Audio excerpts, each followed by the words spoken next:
Hello everyone, this is me Nagma Salim. मैं आप सबका स्वागत करती हूँ हमारे यूट्यूब चैनल एल्यूरिंग शिक्षा आधार में। एंड आज का जो हमारा सेशन है वो रहेगा कि हमें जैसे आज मैंने सॉल्व करने जा रही हूँ बीए का 2022 का क्वेश्चन पेपर्स, ठीक है, एएमयू का। तो उससे पहले जैसे स्टार्ट करने से पहले हमने ये सेगमेंटेशन किया हुआ है कि कितना क्वेश्चन किस एरिया से वो पूछता है, ठीक है। पॉलिटी के क्वेश्चंस मैं सॉल्व कराऊंगी क्योंकि पॉलिटी का अच्छा खासा वेटेज रहता है, लेकिन थोड़ा सा मैं एक नेक्स्ट स्लाइड पे आप लोग को ये दिखाती हूँ कि कितने क्वेश्चन किस एरिया से आते हैं, ठीक।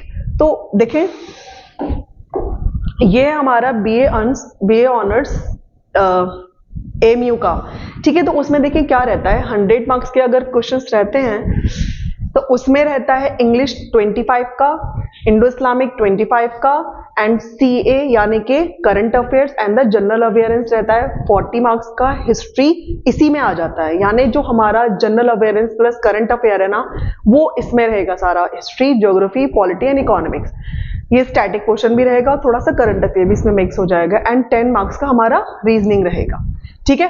तो मैं आपको बेसिकली इस पेपर में मैं डील करूंगी विद द 40 मार्क्स, जो कि हिस्ट्री, ज्योग्राफी, पॉलिटी और इकोनॉमिक्स का रहेगा, जिसमें कि ज्योग्राफी का जो सेशन है वो मेराज मैम पढ़ाएंगी। आज का जो मैं सेशन लूंगी वो पॉलिटी के क्वेश्चंस पे लूंगी कि पॉलिटी के जो क्वेश्चंस रहते हैं वो किस तरह के रहते हैं, कितने डेप्थ में हम उसको पढ़ना है, किस वे में हमें उसको प्रिपेयर करना है, क्योंकि पॉलिटी के कम से कम 10 से 12 क्वेश्चंस रहते हैं। अब इंडिया के आप किसी भी कंपटीशन की तैयारी करेंगे, यहाँ से क्वेश्चंस रहते ही रहते हैं, हिस्ट्री का, ज्योग्राफी का, पॉलिटी का, इकोनॉमिक्स का और करंट अफेयर्स भी रहता है। अब देखिए, फर्स्ट क्वेश्चन है द कॉन्स्टिट्यूशन ऑफ इंडिया। तो कॉन्स्टिट्यूशन ऑफ इंडिया क्या होता है? सबसे पहले अगर पॉलिटी की हम बात करते हैं, पॉलिटी होती क्या है ना। अगर हम बात कर रहे हैं पॉलिटी के क्वेश्चंस की, पॉलिटी होती क्या है? एक फॉर्म होता है सिविल गवर्नमेंट का और द कॉन्स्टिट्यूशन का, ठीक है। ये कैसे सारी इंडियन सोसाइटी को हमें गवर्न करना है, क्या रूल्स हैं, किसके अकॉर्डिंग हमें अपनी सोसाइटी को रन करना है। अब बात आती है यहाँ पे कॉन्स्टिट्यूशन की। तो कॉन्स्टिट्यूशन होता क्या है? Constitution is nothing, is just a document.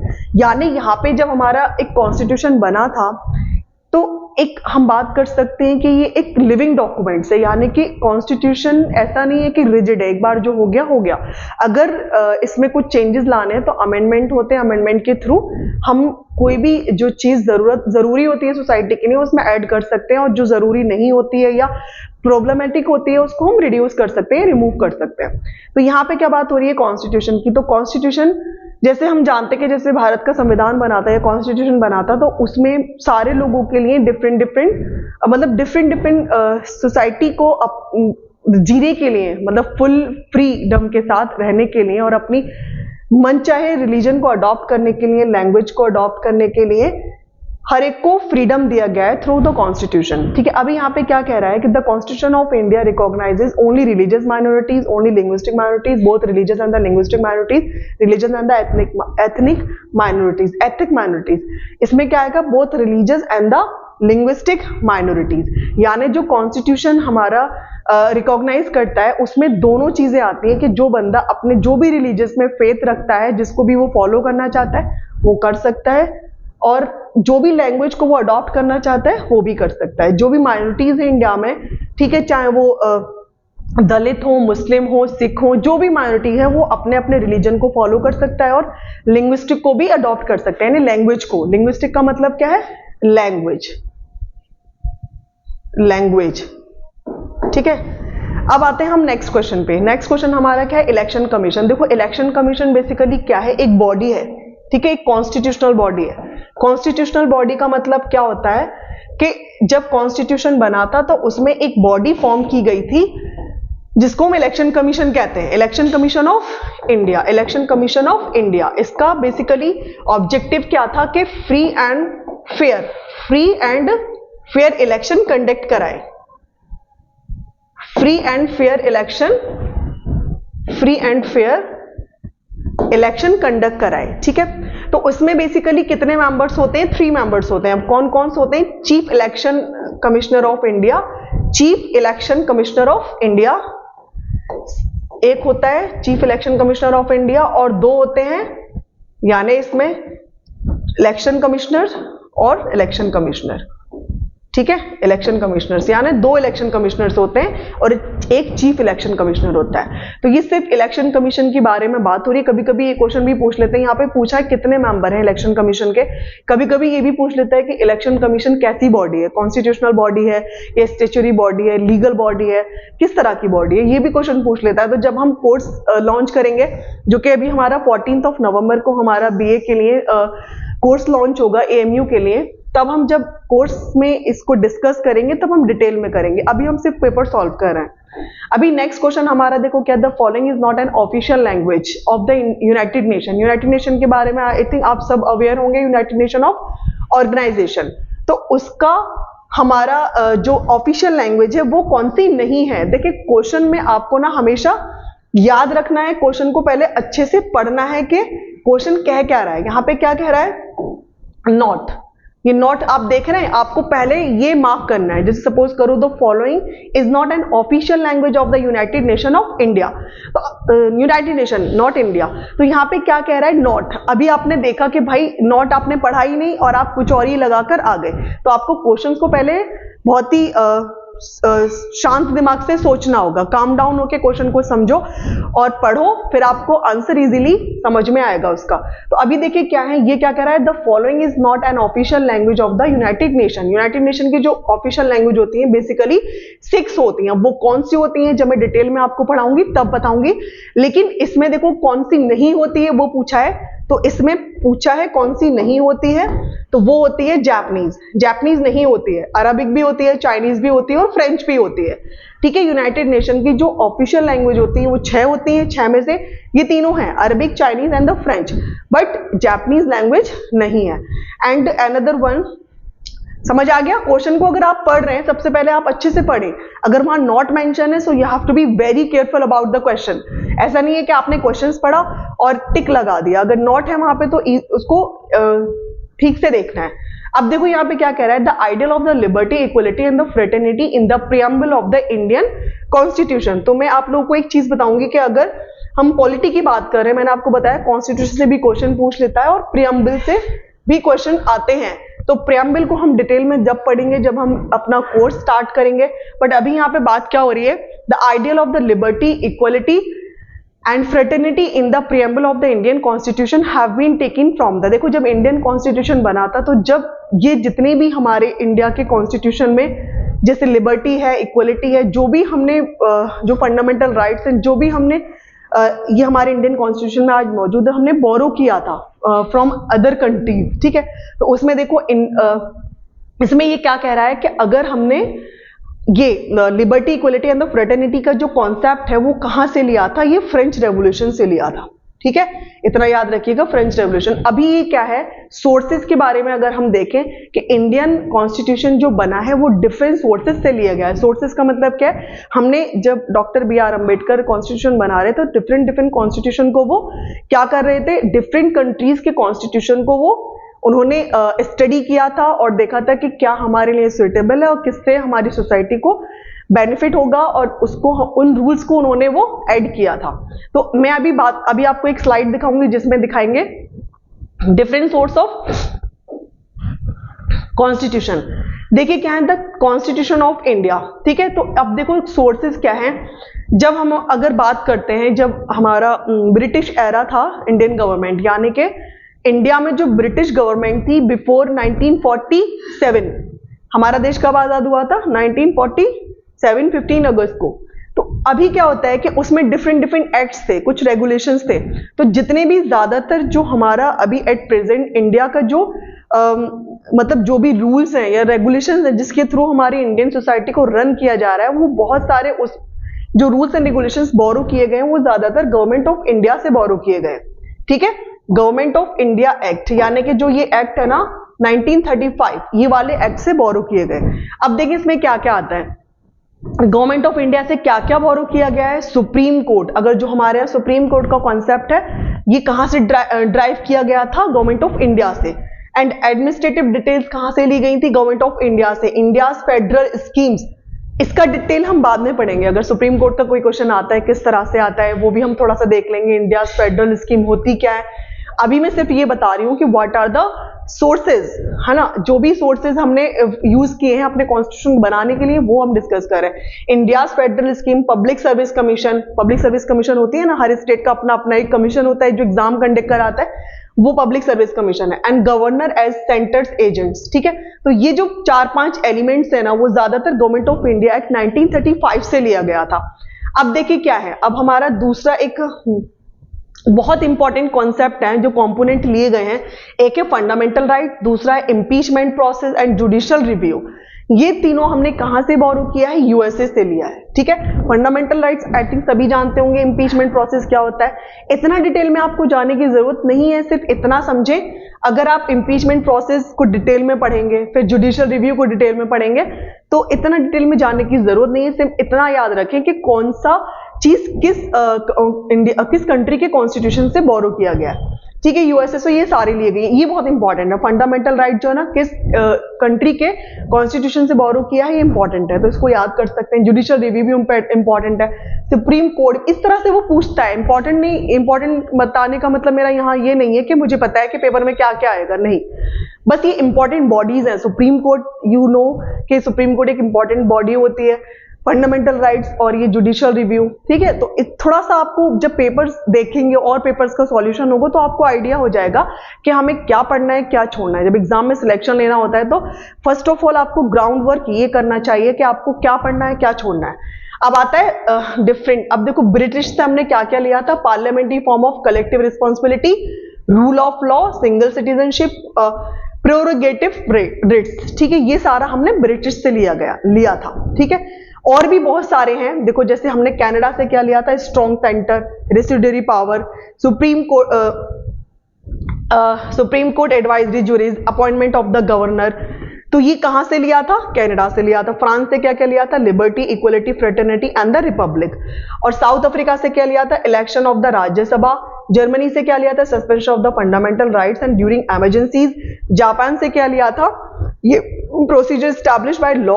USSR से क्या लिया था, सोशल जस्टिस, फंडामेंटल ड्यूटीज भी यहां से लिया था। देखो अभी हम कह सकते हैं कि भाई फंडामेंटल ड्यूटीज बहुत इंपॉर्टेंट होती है इंडियन कॉन्स्टिट्यूशन में, तो ये क्वेश्चन आ सकता है, इस तरह से पूछ सकते हैं। मैं एक आपको आइडिया बता रही हूं कि इस तरह से वो क्वेश्चन पुटअप कर सकता है कि भाई फंडामेंटल ड्यूटीज कहां से लिया गया था, तो ये यूएसएसआर से फॉलो किया गया था, बोरो किया गया था।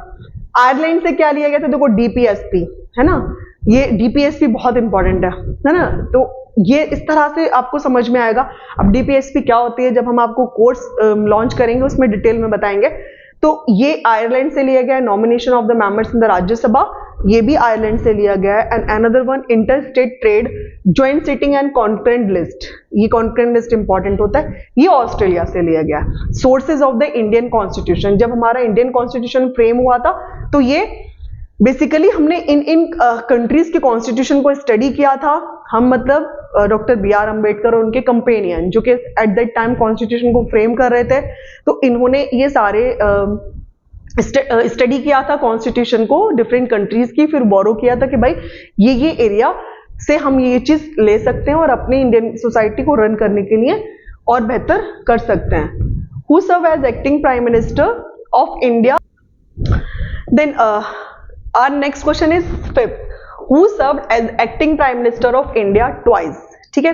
तो कभी कभी देखें क्या होता है, due to some reason, suppose करो प्रेसिडेंट है या वाइस प्रेसिडेंट है या प्राइम मिनिस्टर है या और भी कोई हायर डिग्निटरीज होती हैं, तो वो अगर किसी वजह से अपनी पोस्ट पर नहीं मतलब काम कर पा रहे हैं तो हम किसी और को अपॉइंट कर लेते हैं। तो कुछ ऐसा हुआ था जब हमारे प्राइम मिनिस्टर जो कौन है, ये गुलजारी लाल नंदा, तो who served as the acting prime minister of India twice, तो इन्होंने एक्ट किया था for some times as a prime minister, ठीक है। तो ये ट्वाइस यानी कि 2 बार इन्होंने as a prime minister of India काम किया था इंडिया में, तो वो थे गुलजारी लाल नंदा। इस तरह से भी वो क्वेश्चन फ्रेम कर देता है। नाउ और नेक्स्ट क्वेश्चन इज, देखें अभी यहाँ पे क्या हो रहा है, in India the council of minister headed by prime minister is responsible to, तो first of all we must know what is the council of minister. देखो काउंसिल ऑफ मिनिस्टर होता क्या है, एक एग्जीक्यूटिव हेड्स होते हैं, यानी कुछ मिनिस्टर्स होते हैं, एग्जीक्यूटिव मिनिस्टर्स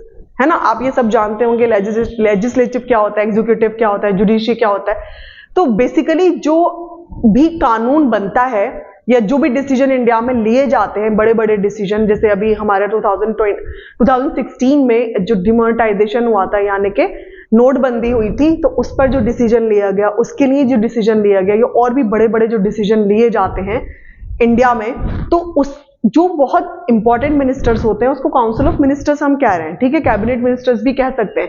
उसका हेड कौन होता है? प्राइम मिनिस्टर ऑफ इंडिया, ठीक है। तो ये एग्जीक्यूट करने वाले, यानी कि जो भी प्लान बनाया जा रहा है उसको फिर लॉ बनाया जा रहा है, फिर उसको एग्जीक्यूट किया जा रहा है ऑन द इंडियन सोसाइटी। तो वो अभी यहाँ पे क्या कह रहा है? In the India council of ministers headed by the prime minister is responsible to. अब काउंसिल ऑफ मिनिस्टर में देखो होता क्या क्या है, कैबिनेट मिनिस्टर्स होते हैं कुछ, उसके बाद मिनिस्टर ऑफ स्टेट्स होते हैं, फिर डिप्यूटी मिनिस्टर्स होते हैं, ठीक है। तो ये सारे कुछ इंपॉर्टेंट लोग होते हैं जो कि उस ग्रुप में इन्वॉल्व किए जाते हैं इंपॉर्टेंट डिसीजन लेने के लिए रिगार्डिंग द इंडियन सोसाइटी। अब ये क्या होता है कि जो भी काउंसिल ऑफ मिनिस्टर है, जिसका हेड प्राइम मिनिस्टर होता है, वो किसको जवाबदेह होता है, कौन उसके लिए मतलब आंसर मांग सकता है। तो देखिए, अगर आपने कभी भी पार्लियामेंट्री डिबेट देखा होगा जहां पे लोकसभा और राज्यसभा, ये चैनल भी आता है, अगर आप डालेंगे संसद करके, तो उस लोकसभा के डिस्कशन होते हैं, जैसे अभी राहुल गांधी हैं, ऑनरेबल प्राइम मिनिस्टर्स हैं, जो भी बड़ी बड़ी पार्लियामेंट्री मतलब एमपीज होते हैं, है ना, जो भी लोकसभा के मेंबर्स होते हैं, वो वहां पे डिस्कशन किया जाता है। तो जो भी वहां पे अगर कोई लॉ बनने वाला है, कुछ भी एग्जीक्यूट होने वाला है, तो कौन होता है? हाउस ऑफ पीपल, यानी कि लोकसभा। जो लोकसभा के मेंबर्स होते हैं ना, उससे क्वेश्चंस करते हैं कि अगर आप ऐसा कर रहे हैं तो क्यों कर रहे हैं, और ऐसा करेंगे तो उसका इंपैक्ट क्या होगा। सिंपल यहाँ पे क्या पूछा है? In India the council of the minister headed by the prime minister is responsible to the house of people, ठीक है, यानी कि लोकसभा, ठीक, Lok Sabha. Next question is which of the following rights was described by B.R. Ambedkar as the heart and soul of the Indian Constitution? ठीक है, Indian constitution. अब देखो क्या होता है कि जब हमारा इंडिया का कॉन्स्टिट्यूशन बन रहा था, and we all know that who is the father of our constitution, doctor B.R. Ambedkar. जब इन्होंने सारी चीजें मेंशन किया था और जब फ्रेम किया था हमारे ड्राफ्ट को कॉन्स्टिट्यूशन के, तो एक चीज था जो उन्होंने एक इन्वर्टेड कॉमास में मेंशन किया था, heart and soul of the Indian constitution. तो इसको देखो, क्या इसका आंसर क्या है? सबसे पहले आप ये जाने, राइट कॉन्स्टिट्यूशनल रेमेडीज। इसका देखो बेसिकली क्या है, आपको थोड़ा सा आर्टिकल्स के थ्रू मैं बता रही हूं। 32 आर्टिकल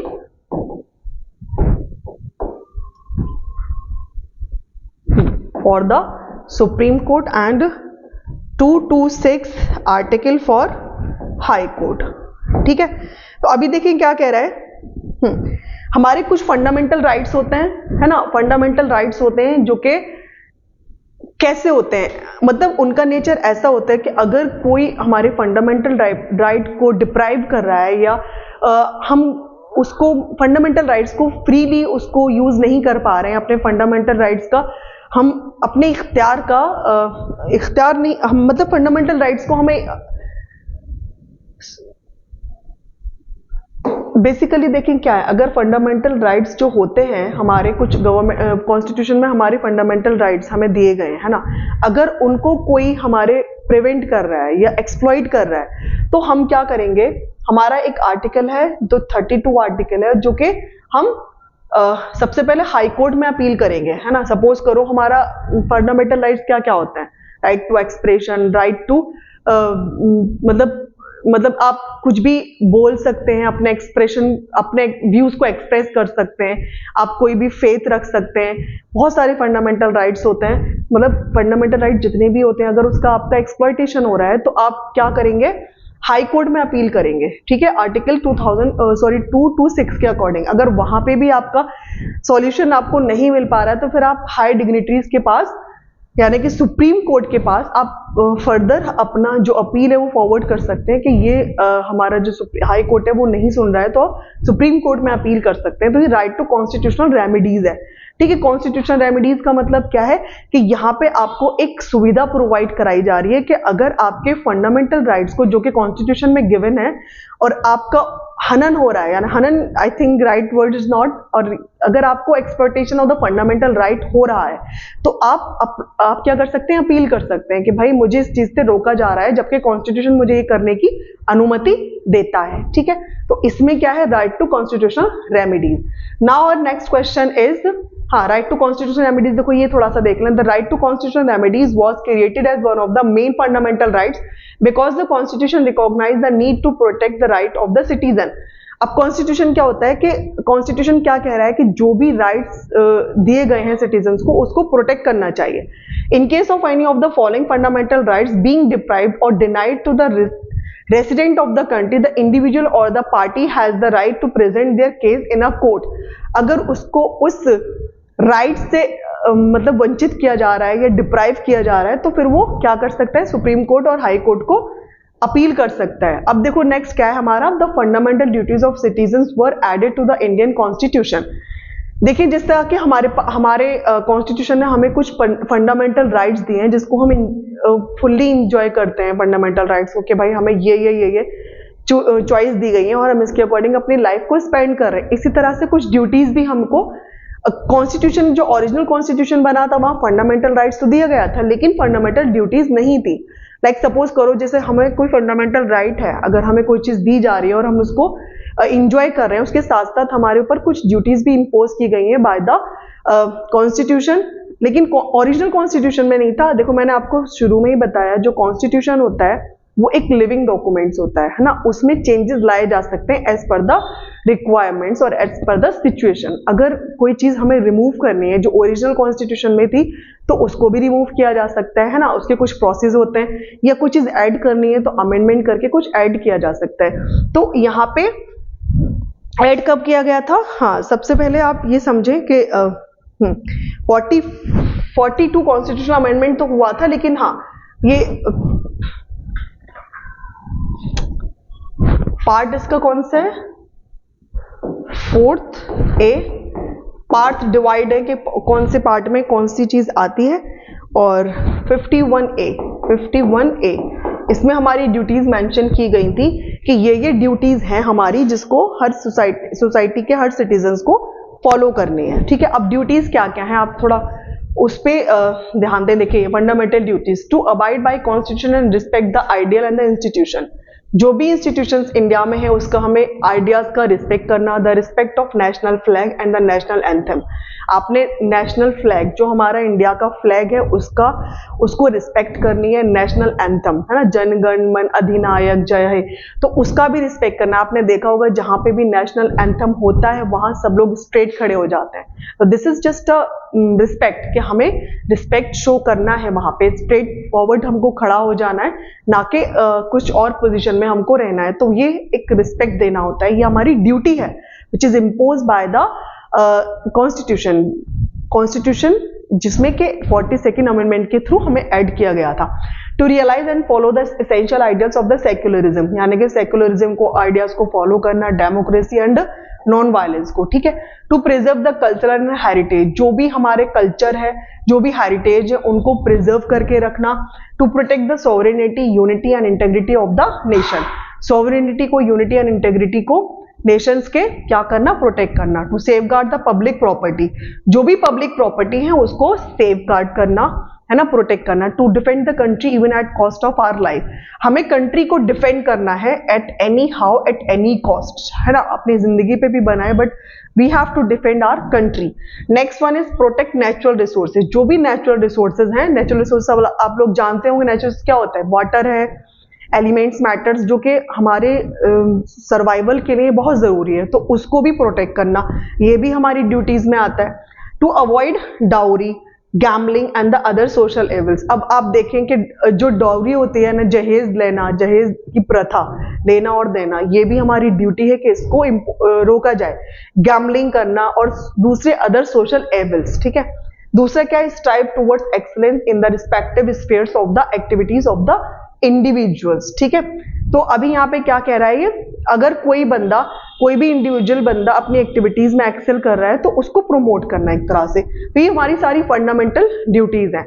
ठीक है, तो फंडामेंटल ड्यूटीज से क्वेश्चन किस तरह का आ सकता है कि फंडामेंटल ड्यूटीज जैसे मैंने शुरू में बताया, यहाँ पे क्वेश्चन क्या है, fundamental duties of citizen were added to the Indian constitution. Original constitution में ये मेंशन नहीं था, ये हुआ है 42nd अमेंडमेंट हुआ था। ये कब हुआ था, 1976 में। ठीक है, 1976 में 1976 में ये 42nd अमेंडमेंट हुआ था, जिसमें ये हमारे इंडियन कॉन्स्टिट्यूशन में फंडामेंटल ड्यूटीज को मेंशन किया गया था। ठीक, अभी इसको अलग रखें, ठीक है।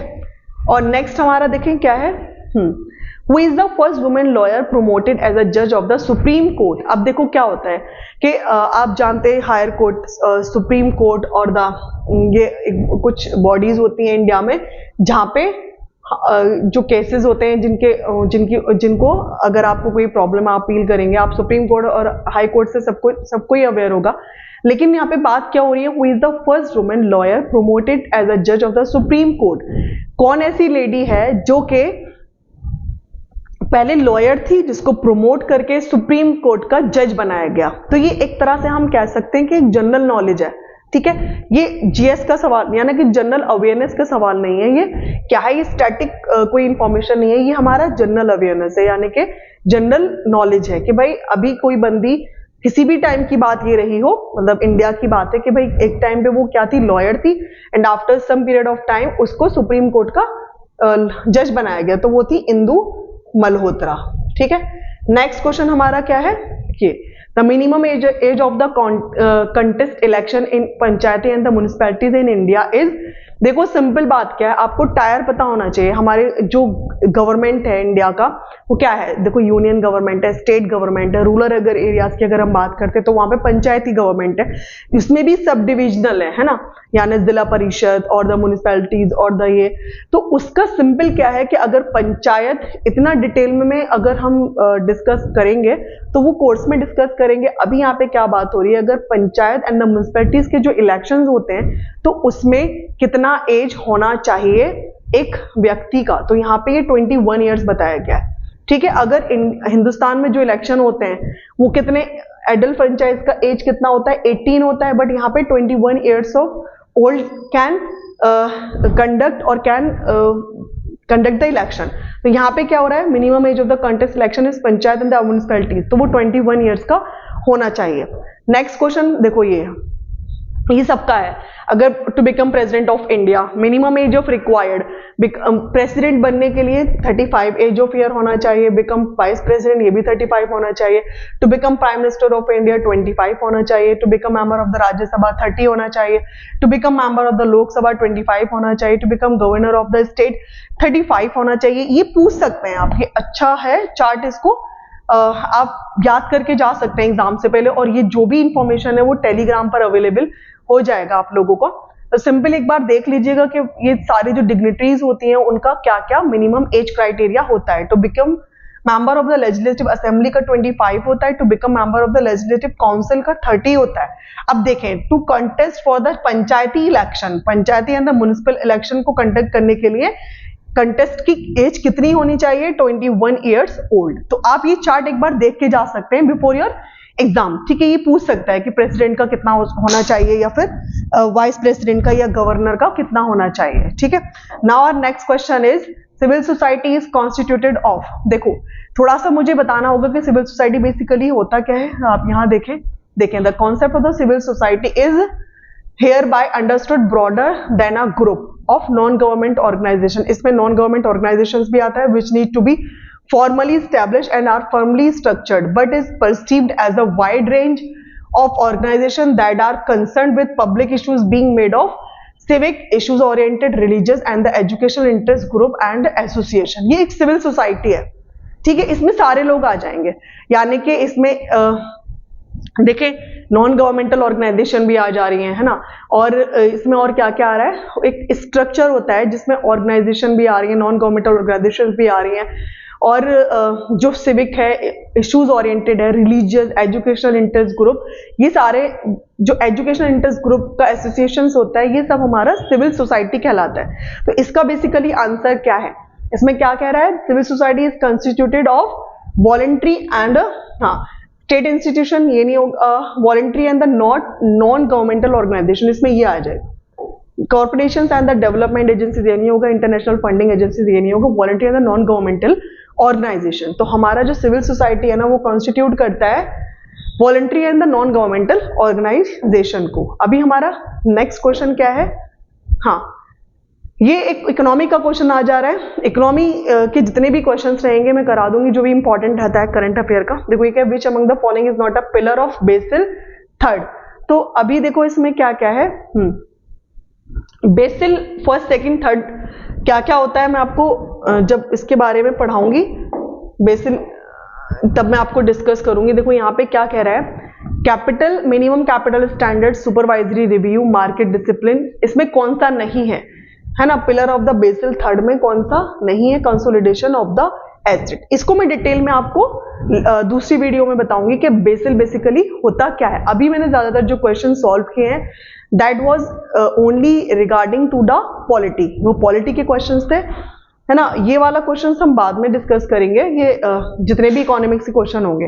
आई होप सो कि अभी आपको पॉलिटी का जितना भी इसमें क्वेश्चन है सब अच्छे से समझ में आ गया होगा और आपको एक क्लियर पिक्चर दिमाग में आ जाएगा कि how to prepare for any exam. ठीक है, आप जिस भी एग्जाम में अपेयर होने जाएंगे आप सबसे पहले दो चीज अपने टेबल पे रखें, एक तो सिलेबस उस एग्जाम का, कोई भी एएमयू का हो, जामिया का हो, जेएनयू का हो, डीयू का हो, कि सिलेबस क्या है। And another thing is that कि वहां के कम से कम 5 साल के पीवाईक्यूज होने चाहिए, बिकॉज ये दोनों जो पिलर है ना ये बहुत मतलब स्ट्रॉन्गेस्ट पिलर, कि आपको पता होना चाहिए, कि आपको सरफेस पता होना चाहिए कि how to prepare for the exam, और आपको किस लेवल के प्रिपरेशन करना है, कितना डेप्थ में किस चीज को पढ़ना है, कितना छोड़ना है ना। कोई भी एग्जाम की प्रिपरेशन के लिए बहुत जरूरी होता है। आई होप सो आपको ये वीडियो अच्छा लगा होगा, लाइक करें, सब्सक्राइब करें, और हमारा जो अभी कोर्स शुरू होने जा रहा है नवंबर में 14 ऑफ नवंबर को हमारा भी कोर्स लॉन्च होगा बीए के लिए, तो आप लोग उससे जुड़ सकते हैं और आप एनरोल्ड हो सकते हैं। Thank you so much.